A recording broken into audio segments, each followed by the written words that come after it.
Hi, my name's Mark Brown of Ponyboy Pop Art.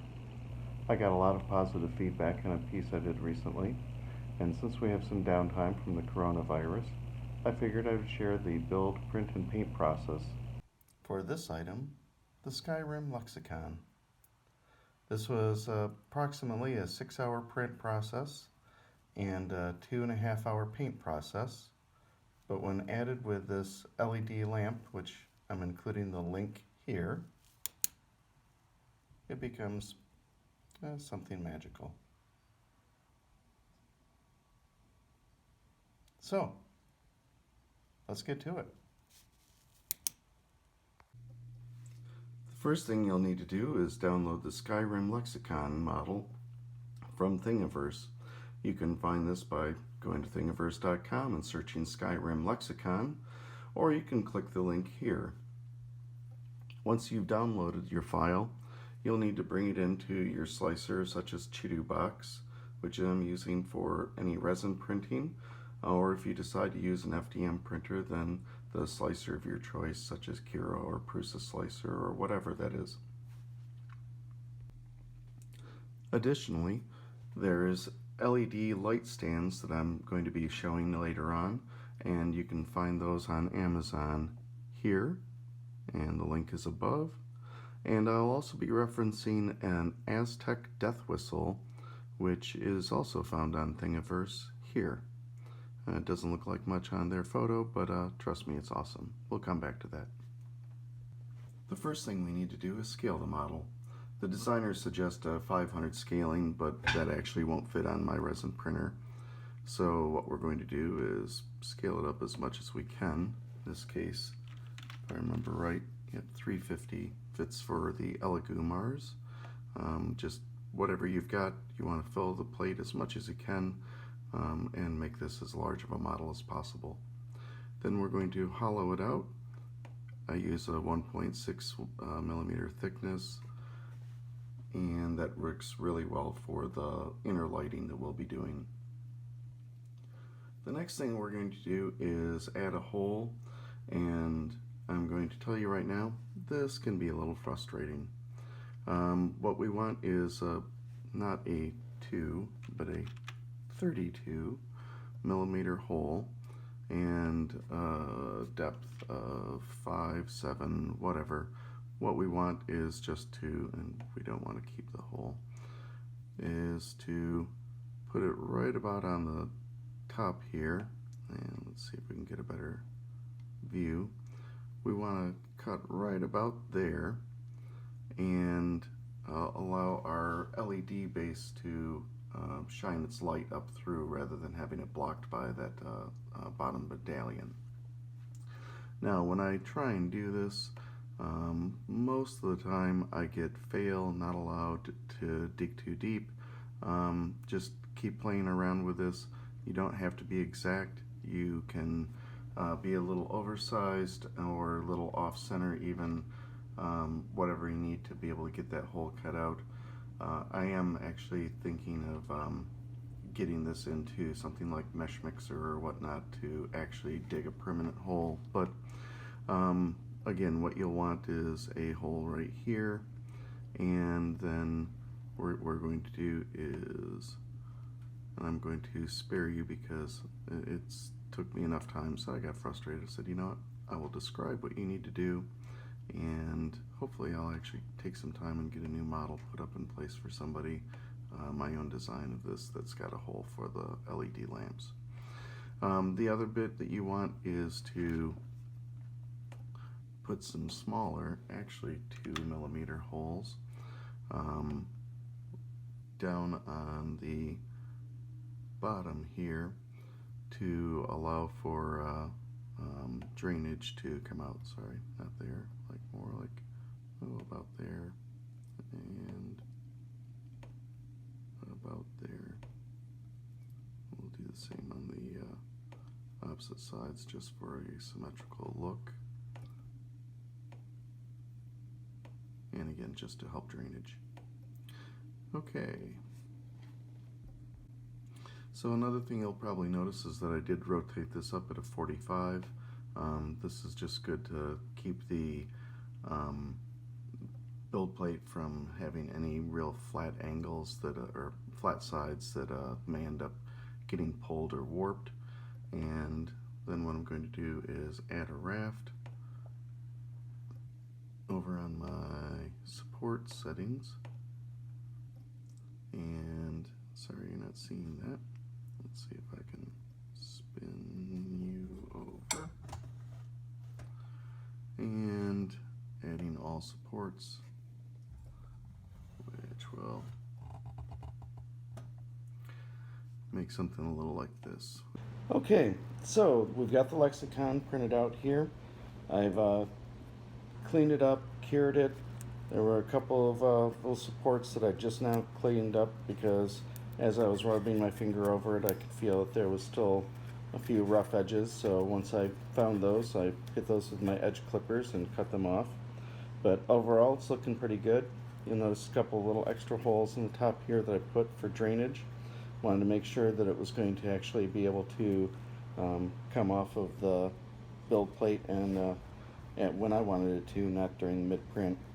So now that I've got this all cleaned up and cured up, what I'm going to do is spray it down with some UV resistant clear matte. I like to start any of my resin prints with the UV resistant because it helps stop the curing process, prevents any discoloring that might happen on a clearish print like this or whatnot. And I go with matte because it's easier to paint on.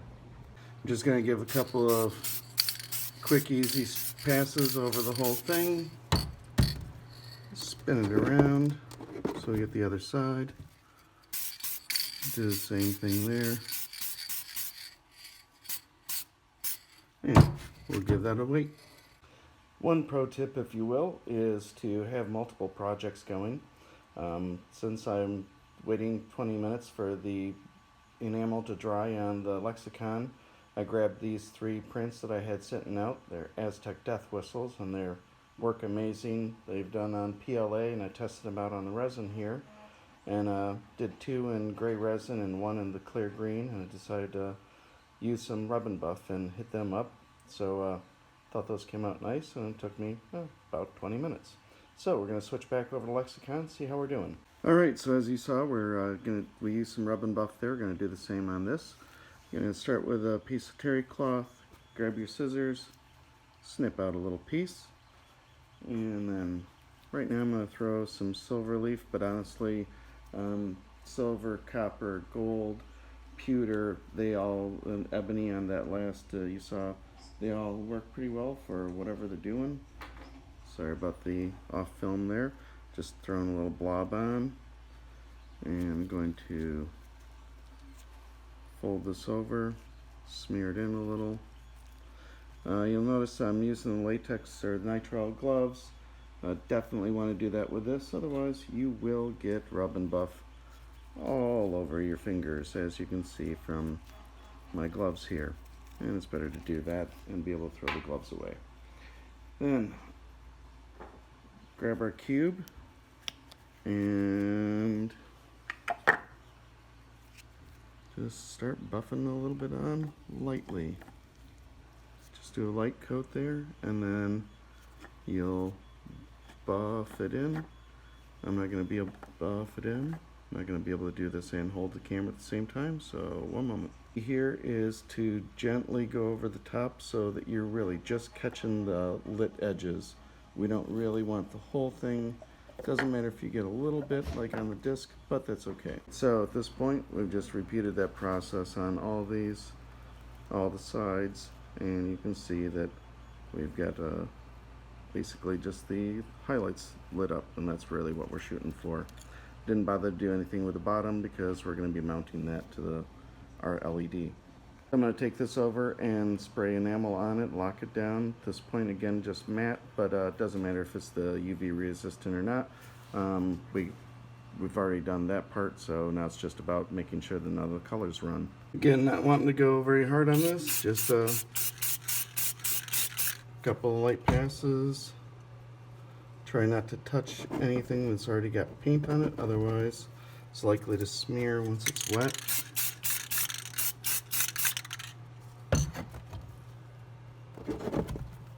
Okay, and set another 20-minute timer. Okay, now that we've got this locked down with the matte enamel, what I'm going to do is dirty it up with some oil. We're going to go with the black oil. Really could go with a couple of choices, but I really like the black on this kind of turquoise feel that I ended up getting.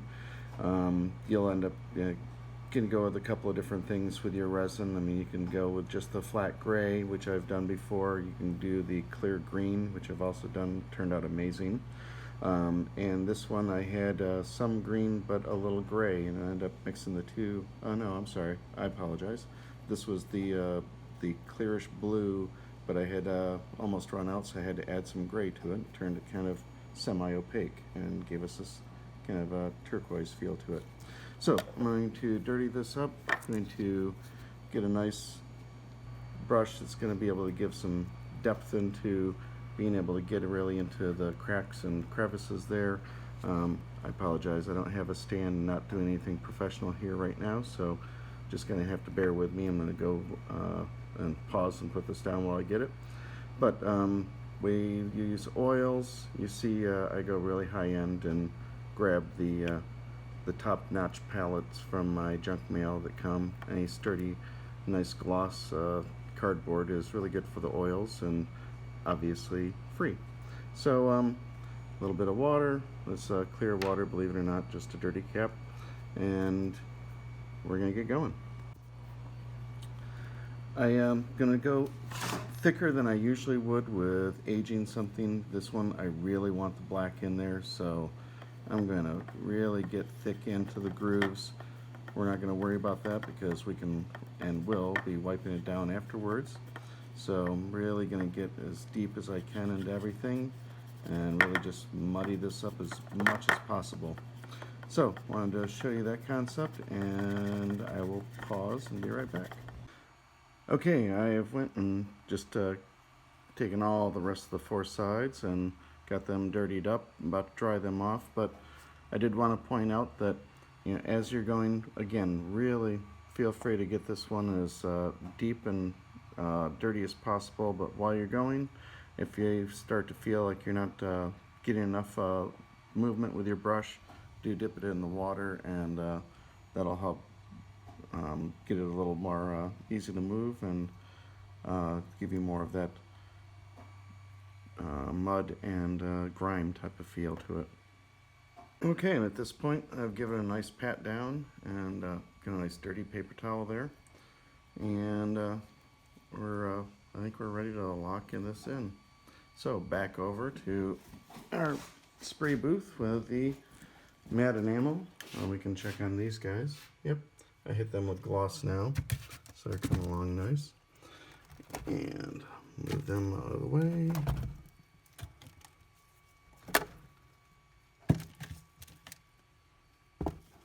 And hitting this with some matte enamel. So while we're waiting, again, 20 minutes for the matte enamel to dry, we've still got this black oil sitting here. And again, like I said, I like to do multiple projects at once. So I've hit this guy up. This was, if you remember, the green with silver under it. And I have really slathered that black on. I really wanted it to get into the teeth and the grooves and all the deep places. So we're going to repeat and dab that off. Be right back. Alright, so I've blotted that guy down, and I think he's looking pretty good. I'm going to repeat the process for these other two because, again, we're waiting for our 20-minute timer to count down. Alright, and here is our gray with the ancient copper, or Spanish copper, before I dab that back off. Oh yeah, I'm liking how that's looking. So, what the heck? Let's keep this going on the one that was ebony. And here's the ebony one before we dab it down, but damn, I really like that like it is, but we'll dab it down. Alright, and that's the third. So we'll take these over, get them sprayed down with, I think we'll go high gloss enamel at this point and really make them shine, and then see how we're doing on our timer. Doing a quick gloss of these guys.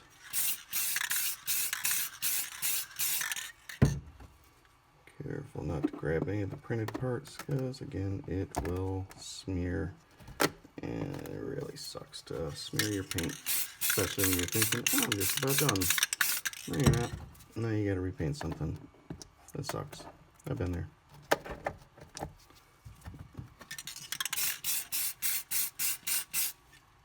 And also, don't go too heavy on the gloss or your matte or whatnot, because it can streak your paint. Not so much on the rub and buff in this case, but again, can happen. Alright. We'll let these guys dry. In the meantime, I think this guy's pretty close. Alright, so what we're going to be doing now is adding a star field to this. This is a ruined lexicon from Skyrim, as it's called.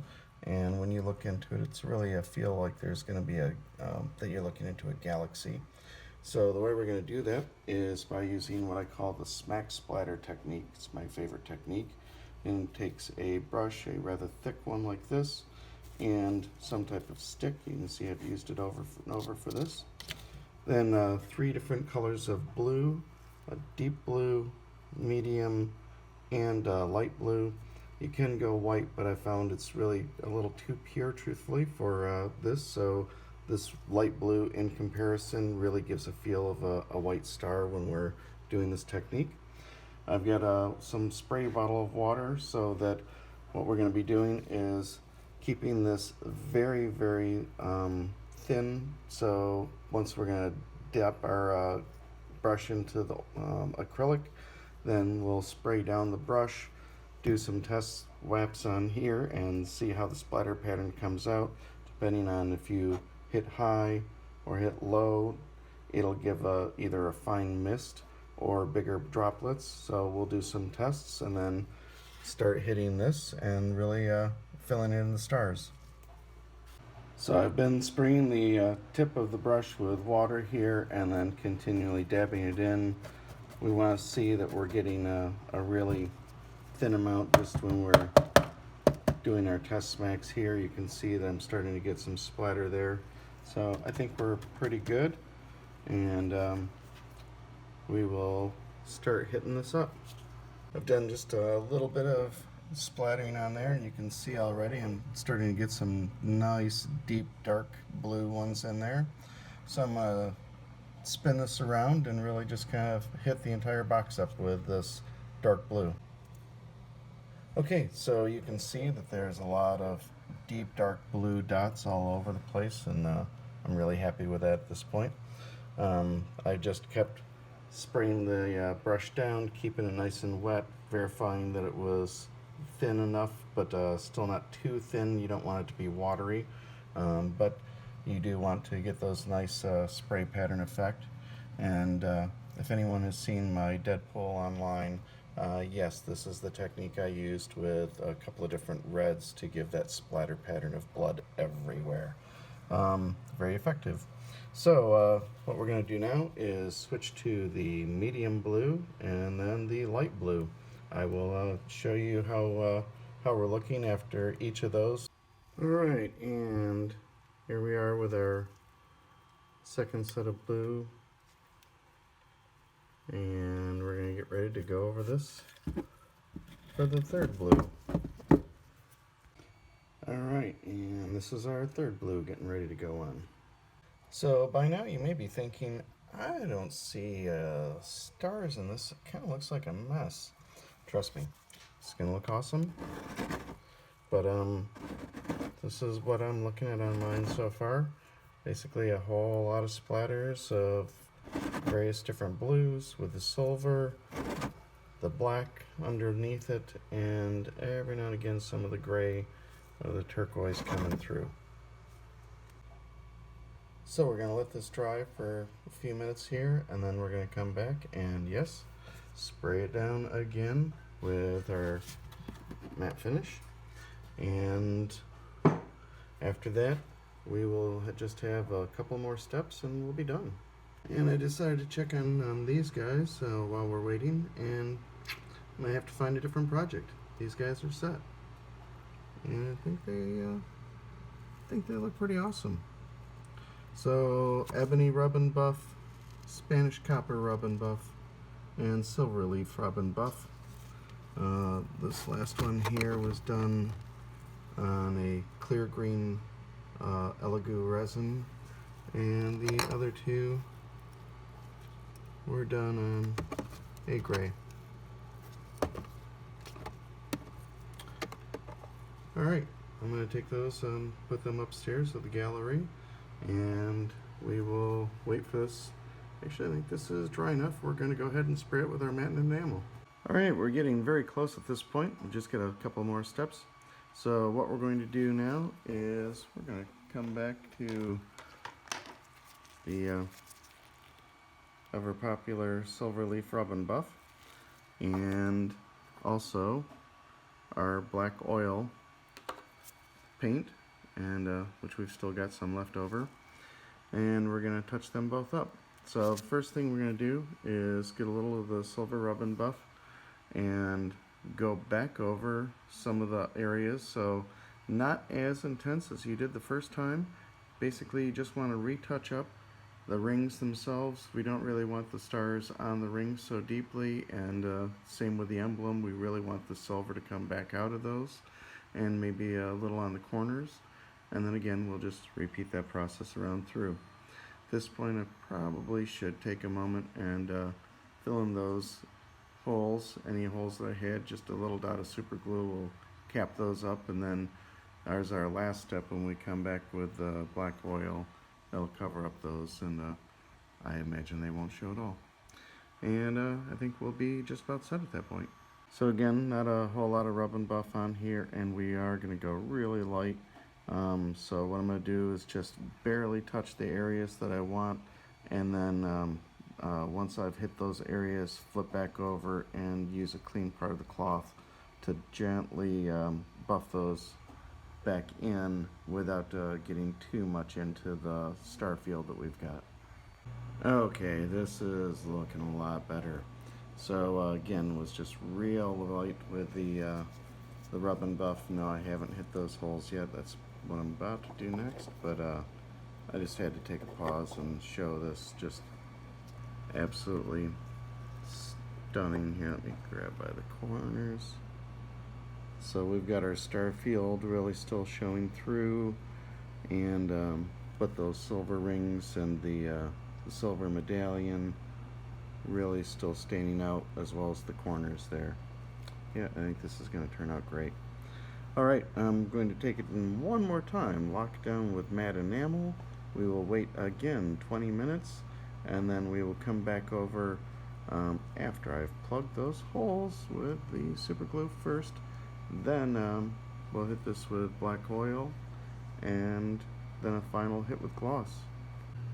Alright, and it really is just a dot that you need to put in there, and even that I've put too much. You can see it's not filling in the hole, but overflowing. So what I'm going to do is just grab a Q-tip here and lightly dab.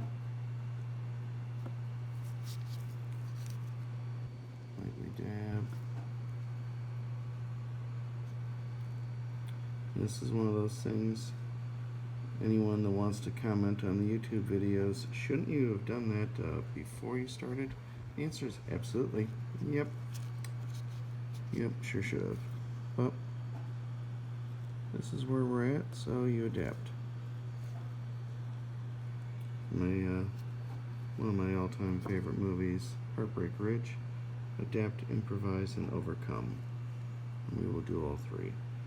Alright, we're going to let that dry. Now we're going to hit this with the matte enamel.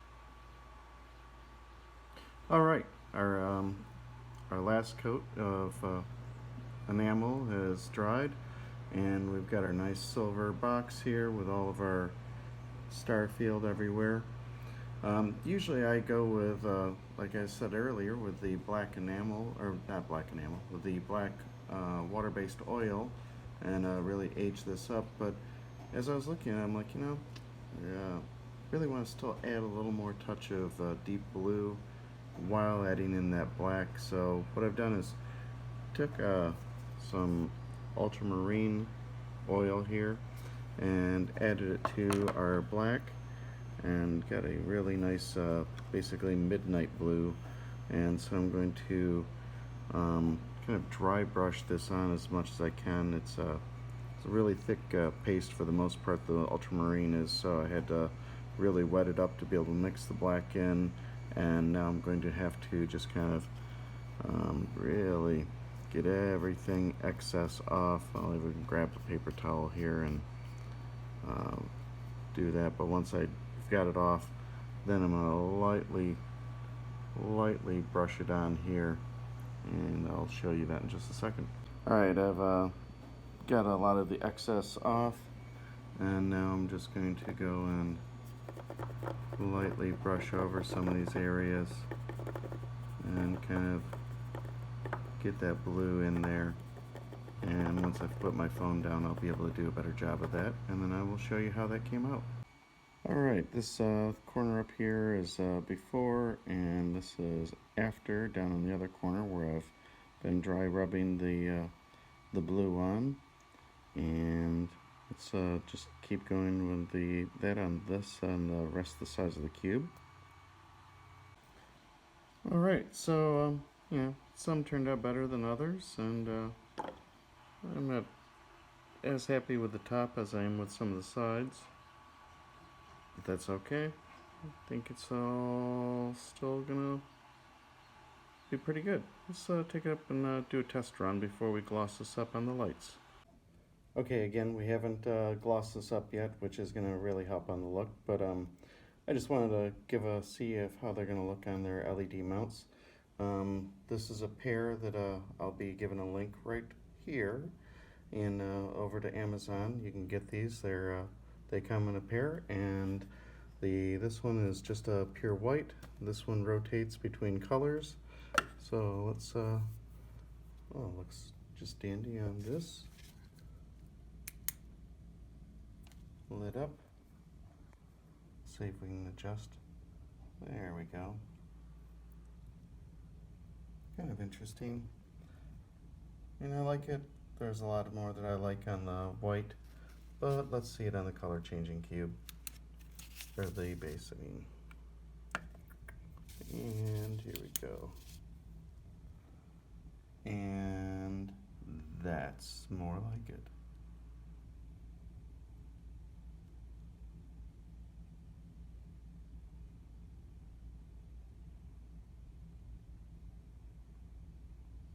Yeah. Okay, so I'm going to take this down and throw a gloss coat on it, and we'll be done. Well, thanks again for watching. I hope you got some benefit out of this and some enjoyment, and are able to build something fun and exciting during this otherwise kind of crazy times. Let's try and bring some magic into your life with creativity, right? Check out ponyboypopart.com. Go to the behind the scenes to see how some of the other pieces here were done, and otherwise just to enjoy some of the work that I've done. That's all I've got for now. Thank you.